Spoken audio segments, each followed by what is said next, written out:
Volvulus, volvulus को हम intestinal torsion भी कहते हैं। ये क्या होता है? Volvulus is the twisting of loop of intestines around its mesenteric attachment its own axis which rapidly triggers a cascade of ये पेरिटोनाइट परफोरेशन, गैंग्रीन परफोरेशन, पेरिटोनाइटिस। इसमें क्या होता है, जो इंटेस्टाइन है वो अपने ही एक्सिस पे ट्विस्ट हो जाता है। जैसे फॉर एग्जांपल, जैसे ये मेरा एब्डोमेन है और ये मेरा मेसेंट्री है। मेसेंट्री एब्डोमेन के वॉल से एक एंड पे अटैच रहता है, ठीक। और ये जो फ्री एंड है, इसमें फॉर एग्जांपल ये इंटेस्टाइन है, ये इंटेस्टाइन है, तो ये फ्री एंड से, ये फ्री एंड में ये इंटेस्टाइन लगा हुआ होता है, तो ये क्या है, फ्री है, मूवेबल है। तो ये जो इंटेस्टाइन है, ये जो इंटेस्टाइन है जो मेसेंट्री के फ्री एंड पे अटैच्ड है, वो क्या हो रहा है, वो अपने ही एक्सिस पे ये घूम जा रहा है, रोटेट हो जा रहा है, ठीक है। ये हो रहा है, यही है वॉल्वुलस। एक एंड तो वो एब्डोमेन से अटैच्ड है मेसेंट्री का एक एंड, दूसरा एंड फ्री है जिसपे स्मॉल इंटेस्टाइन हो या लार्ज इंटेस्टाइन हो, ये इसके साथ अटैच, जैसे ये लार्ज इंटेस्टाइन जो है ये इसके फ्री एंड के साथ अटैच्ड है। अब ये क्या हो रहा है, सिंस ये फ्री एंड से अटैच्ड है, ये अपने ही एक्सिस पे ऐसे घूम जा रहा है, ट्विस्ट हो जा रहा है, तो इसी को वॉल्वुलस कहते हैं। तो जब वो मुड़ जा रहा है, जब ये घूम जा रहा है, तो क्या हो रहा है, इंटेस्टाइनल ऑब्स्ट्रक्शन हो रहा है और फिर इसके वजह से कॉम्प्रोमाइज ब्लड सप्लाई हो रहा है। कॉम्प्रोमाइज ब्लड सप्लाई कैसे, ये जो मेसेंट्री है और इसके फ्री एंड में जो इंटेस्टाइन है, तो इंटेस्टाइन को ब्लड सप्लाई कहाँ से मिल रहा है, इस मेसेंट्री में, इस मेसेंट्री के वॉल के थ्रू ही ब्लड सप्लाई जाता है। इस मेसेंट्री वॉल में ब्लड वेसल्स जाता है जो फ्री एंड के इंटेस्टाइन को ब्लड सप्लाई करता है। जब ये मुड़ जाएगा तो क्या होगा, ब्लड वेसल्स जो इस मेसेंट्री में था वो भी कंप्रेस हो जा रहा है, वो ब्लड सप्लाई इंटेस्टाइन को नहीं कर पा रहा है। तो क्या होगा, अगर ब्लड सप्लाई कॉम्प्रोमाइज हो जाएगा तो इश्चीमिया होगा, इश्चीमिया की वजह से गैंग्रीन होगा, गैंग्रीन से परफोरेशन होगा, परफोरेशन से पेरिटोनाइटिस हो जाएगा, परफोरेशन हो जाएगा। तो परफोरेशन की वजह से जो भी, जैसे फॉर एग्जांपल ये मेरा कोलोन है, अगर ये अब क्या हो रहा है, ये अगर ऐसे ट्विस्ट हो जा रहा है, अगर ये कोलोन अगर ये ट्विस्ट हो जा रहा है मेरा, तो इसके अंदर का जो स्टूल है, बैक्टीरिया है, वो इसी में ही ब्लॉक हो गया। अब तो ये यहाँ से नहीं जा पा रहा है, ऊपर से क्या हो रहा है, इसको ब्लड सप्लाई नहीं मिल रहा है। अब जब इस वाले पोर्शन को ब्लड सप्लाई नहीं मिलेगा तो इश्चीमिया होगा, इश्चीमिया के बाद गैंग्रीन होगा और गैंग्रीन होने की वजह से नेक्रोसिस होगा, नेक्रोसिस होके वहां पे परफोरेशन हो जाएगा। अब इसके अंदर का जो स्टूल था, बैक्टीरिया था, वो क्या हो जाएगा, इस परफोरेशन के थ्रू बाहर पे पेरिटोनियम में आ जाएगा, ठीक। पेरिटोनियम में आएगा तो पेरिटोनियम में जो ऑलरेडी जो थोड़ा बहुत फ्लूइड प्रेजेंट होता है, उसमें ये जब ये बैक्टीरिया आएगा तो क्या करेगा, वो इन्फेक्शन करेगा, इन्फेक्शन की वजह से क्या होगा, इन्फ्लामेशन होगा, तो उससे हम क्या हो जाएगा, पेरिटोनाइटिस हो जाएगा, ऐसा होगा। इसको हम इंटेस्टाइनल टॉर्शन भी बोलते हैं।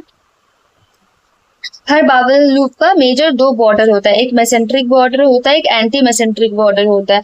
जो मेसेंट्रिक बॉर्डर होता है वो अटैच्ड होता है सिक्योरली। जैसे ये इंटेस्टाइन था, तो इंटेस्टाइन का एक एंड तो मेसेंट्री के साथ अटैच था, तो ये तो मेसेंट्रिक बॉर्डर है, ठीक, attach securely to the mesentery, blood vessels enter through this side. तो ये जो इंटेस्टाइन है, स्मॉल इंटेस्टाइन है, इसमें इसको ब्लड सप्लाई कहाँ से मिल रहा है, ये मेसेंट्रिक बॉर्डर के थ्रू मिल रहा है, इस साइड से इसको ब्लड सप्लाई मिल रहा है, ठीक है। और एंटी मेसेंट्रिक बॉर्डर, और जो जैसे फॉर एग्जाम्पल अगर इसको थिकर करते हैं तो ये वाला बॉर्डर को, तो ये वाला बॉर्डर मेसेंट्रिक बॉर्डर है जिसके थ्रू उसको ब्लड सप्लाई मिल रहा है। ये वाला बॉर्डर तो एंटी मेसेंट्रिक बॉर्डर है जो फ्री है, ये तो किसी से अटैच नहीं है, ये वाला एंड फ्री है। और जब वॉवल रोटेट करता है अराउंड इट्स मेसेंट्रिक एक्सिस, तो मेसेंट्री ट्विस्ट हो जा रहा है, मेसेंट्री ट्विस्ट हो जा रहा है, जिसकी वजह से ब्लड वेसल कंप्रेस हो रहा है और इश्चीमिया हो जा रहा है। दो तरीके का रोटेशन हो सकता है, दो तरीके रोटेशन एंगल है। एक है पार्शियल वॉल्वुलस, अगर 180 डिग्री से कम या 180 डिग्री का रोटेशन हो, और कंप्लीट वॉल्वुलस जब लेस देन या इक्वल्स टू 360 डिग्री हो उसका रोटेशन। कंप्लीट वॉल्वुलस जिसमें 360 डिग्री से कम या 360 तक अगर रोटेट कर रहा है वो, तो क्या होगा, टोटल वैस्कुलर स्ट्रैंगुलेशन होगा, पूरे तरीके से वेसल स्ट्रैंगुलेट कर जाएगा और ये एब्सोल्यूट सर्जिकल इमरजेंसी, इसमें सर्जरी नहीं करना पड़ता है। पैथोफिजियोलॉजी क्या है इसका, पहले तो मतलब बाउल का टॉर्शन या ट्विस्टिंग हो रहा है जिसके वजह से मेसेंट्रिक वेसल्स जो है वो कंप्रेस हो रहा है, वीनस कंप्रेशन हो रहा है, वीनस का कंजेशन हो रहा है और रैपिड वॉल प्रेशर हो रहा है, कंजेशन हो जाएगा वेन्स में तो प्रेशर भी बढ़ रहा है उसके वॉल पे। फिर उसके बाद है आर्टेरियल, उसके बाद आर्टरी कॉम्प्रोमाइज होगा, पहले वेनस कंप्रेशन होता है, फिर आर्टेरियल कंप्रेशन होता है, अब उसके बाद इस्कीमिया होगा और हाइपोक्सिया हो जाएगा उस रीजन में, फिर उससे होगा गैंग्रीन, परफोरेशन, फिर पेरिटोनाइटिस। वेन्स पहले कोलैप्स करता है और फिर इसके वजह से रैपिड वेनस थ्रोम्बोसिस होता है। नेचर ऑफ ऑब्स्ट्रक्शन क्या हो सकता है, volvulus represents a classic close loop obstruction, loop बना था और वो जैसे ये लार्ज इंटेस्टाइन आया और ये क्या हुआ, आपस में आके यहाँ पे ये मुड़ गया, ऐसे मुड़ गया ये, ठीक है, ट्विस्ट हो गया ये, ठीक है, तो क्या हो गया, ये क्लोज लूप बन गया। तो both proximal and distal ends of the loop are occluded at the twist point, proximal end भी ऑक्लूड हो गया, बंद हो गया, और ये जो डिस्टल एंड जा रहा था ये भी ऑक्लूड हो गया, दोनों तरफ से ये बंद हो गया, तो ये तो क्या हो गया, क्लोज लूप हो चुका है। Distension increases exponentially as a gas या fluid accumulate with no exit. अब इसके अंदर का जो स्टूल है, स्टूल के साथ जो बैक्टीरिया है, अब ये तो कहीं नहीं स्केप आउट हो सकता, इसी के अंदर वो फंस के रह गया, अब इसके अंदर धीरे धीरे क्या हो रहा है, गैस का फॉर्मेशन हो रहा है, फ्लूइड जो है वो एक्यूमुलेट कर, और इसका कोई एग्जिट नहीं है, इसके वजह से अर्ली रिस्क होता है गैंग्रीन होने का, एक्सट्रीमली हाई चांस होता है गैंग्रीन फॉर्मेशन का। प्राइमरी हो सकता है या सेकेंडरी हो सकता है। प्राइमरी वॉल्व्यूलस जो है वो कंजेनाइटल होता है, क्यों हो सकता है, मैल रोटेशन ऑफ द गट या फिर एबनॉर्मल मेसेंट्रिक अटैचमेंट्स या कंजेनाइटल बैंड्स, इसको हम लैड्स भी कहते हैं। एग्जांपल है वॉल्व्यूलस नियोनेट्रम, ये स्टार्टिंग से कंजेनाइटल रीजन है ये।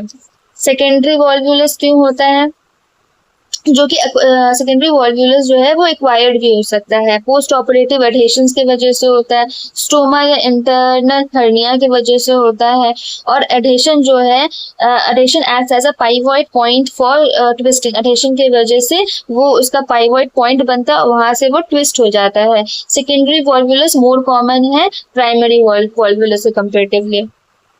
टाइप्स देख लेते हैं हम। अगर सिग्मोइड कोलॉन के पास अगर ट्विस्टिंग हो रहा है तो इसको हम कहेंगे सिग्मोइड वॉल्व्यूलस, जो कि मोस्ट कॉमन है, और यूजुअली ये रोटेट होता है, एंटी क्लॉकवाइज रोटेट होता है, और ये एल्डरली पर्सन में कॉन्स्टिपेशन जब होता है तो उसमें देखा जाता है। सीकल वॉल्व, अगर सीकम के एरिया पे होगा तो सीकल वॉल्व्यूलस कहेंगे, जो सेकेंड मोस्ट कॉमन है, ये क्लॉकवाइज रोटेट करता है, और ये एक्चुअली सीकोकोलिक होता है, इसमें इलियम भी पार्टिसिपेट करता है।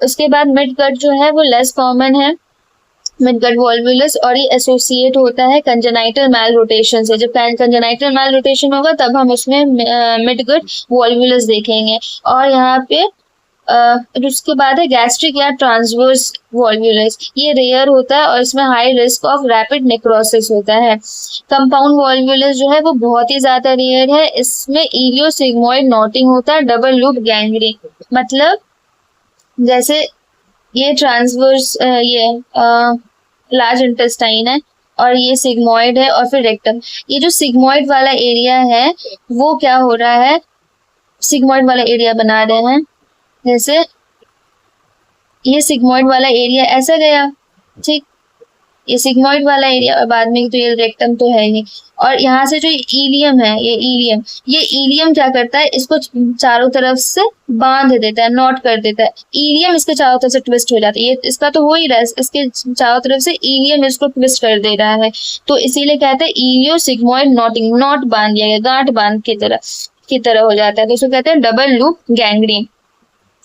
फिर है ileo sigmoid knotting is a true disaster, ये वाला जो है compound volvulus ileo sigmoid knotting, ये डिजास्टर है, इसमें क्या होता है, स्मॉल बाउल जो है रैप हो जाता है सिग्मोइड के बेस के साथ, इसके वजह से डबल क्लोज लूप ऑब्स्ट्रक्शन होता है और इसमें मोर्टालिटी जो है एक्सेप्शनली हाई होता है। रिस्क फैक्टर देख लेते हैं। रिस्क फैक्टर क्या है? Long floppy mesentery, the absolute most critical anatomical pre requisite. Long floppy mesentery, अगर मेसेंट्री बहुत ज्यादा बड़ा हो, लॉन्ग हो, फ्लॉपी हो, तो उसके वजह से चांसेस ज्यादा हाई हो जाते हैं। कॉन्स्टिपेशन काफी लंबे टाइम से चल रहा हो, क्योंकि हेवी फीसस लोडेड कोलॉन जो है वो नीचे की तरफ ड्रैग डाउन हो जाता है, तो चांसेस उसका बढ़ जाता है फिर नॉट वो ट्विस्टिंग का। एल्डरली एज या प्रोलॉन्ग्ड बेड रेस्ट पे जो पेशेंट है उनमें चांसेस बढ़ जाता है, इलेक्ट्रोलाइट इम्बैलेंस की वजह से भी हो सकता है। क्लिनिकल फीचर देख लें। क्लिनिकल फीचर क्या है? कोलिकी एब्डोमिनल पेन हो सकता है, इंटरमिटेंट भी हो सकता है, या severe cramp like pain localize to lower abdomen, lower abdomen में दिखा जाएगा, क्योंकि सिग्मॉइड वाला जो वॉल्वुलस है वो मोस्ट कॉमन है, और सिग्मॉइड किस तरफ होता है? लोअर एब्डोमेन में होता है, इसीलिए लोअर एब्डोमेन ज्यादा देखा जाता है। फिर नॉशिया एंड वोमिटिंग हो सकता है। अगर फिर है एब्सोल्यूट कॉन्स्टिपेशन, क्योंकि वो पैसेज बंद हो चुका है, और मतलब पास होने का पैसेज बंद हो चुका है, इसीलिए एब्सोल्यूट कॉन्स्टिपेशन देखेंगे। मैसिव एब्डोमिनल डिस्टेंशन, फिर है persistent distension despite nasogastric tube, because the obstruction in distal and closed loop or nasogastric tube will decompress the stomach but will not resolve the massive abdominal distension of a large bowel volvulus. nasogastric tube डालने से वो decompress तो हो जाएगा stomach, लेकिन वो जो एक massive abdominal distension हो चुका है लार्ज बाउल के वॉल्वुलस की वजह से, वो रिजॉल्व नहीं होगा। डायग्नोसिस कैसे करेंगे? प्लेन एक्सरे करेंगे एब्डोमेन का, इरेक्ट पोजीशन पे करेंगे एक्सरे एब्डोमेन का। उसमें क्या है? क्लासिक साइन देखते हैं कॉफी बीन का। कॉफी बीन ऐसा, ये एक्सरे है ये, इसमें हम ऐसा कॉफी बीन शेप का है ना, कॉफी बीन तो ऐसा ही लगता है देखने में, ये साइन देखने को मिलेगा इंटेस्टिनल ऑब्स्ट्रक्शन में। ये किधर पॉइंट कर रहा है? ये राइट अपर क्वाड्रेंट की तरफ पॉइंट कर रहा है। ये किधर पॉइंट कर रहा है? ये लेफ्ट अपर क्वाड्रेंट की तरफ पॉइंट कर रहा है। ये दोनों का सिग्निफिकेंस अलग अलग होता है, ठीक है, कॉफी बीन में।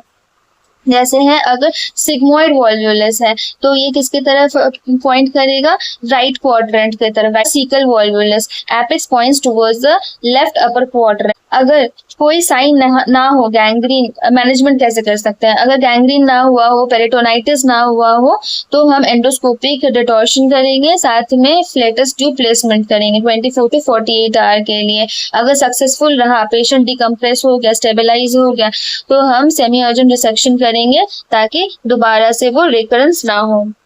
अगर ये चीज फेल हो गया और गैंग्रीन सस्पेक्ट हो गया तो इमीडिएटली हम एक्सप्लोरेटरी लैप्रोटोमी करेंगे।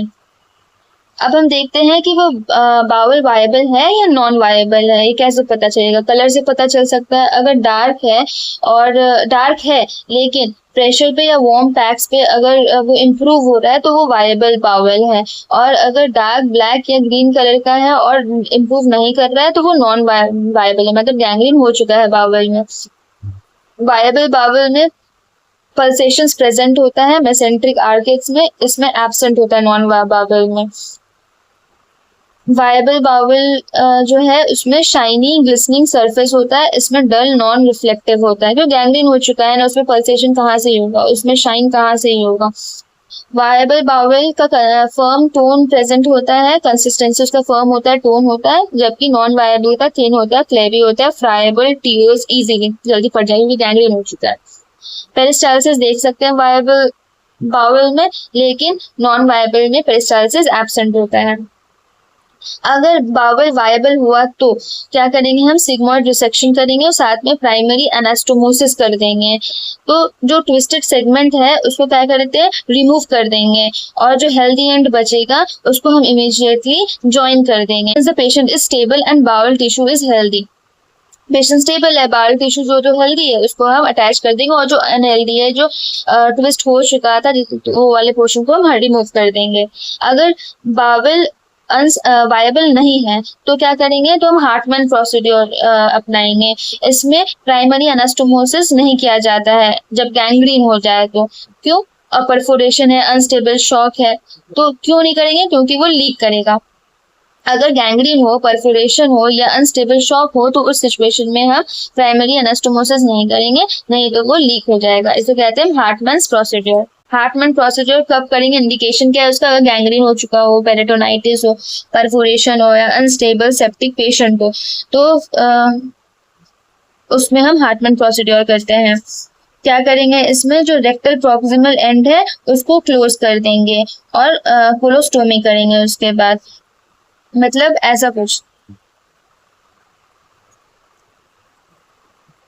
ये मेरा ऐसे लार्ज इंटेस्टाइन है, ये सिग्मोइड है और फिर ये रेक्टम है सब, ठीक है। अगर इतने पोर्शन में अगर गैंग्रीन हो चुका है तो क्या करेंगे, इतना वाला पोर्शन काट के हटा देंगे, रिमूव कर देंगे इतने वाले पोर्शन को, ठीक है।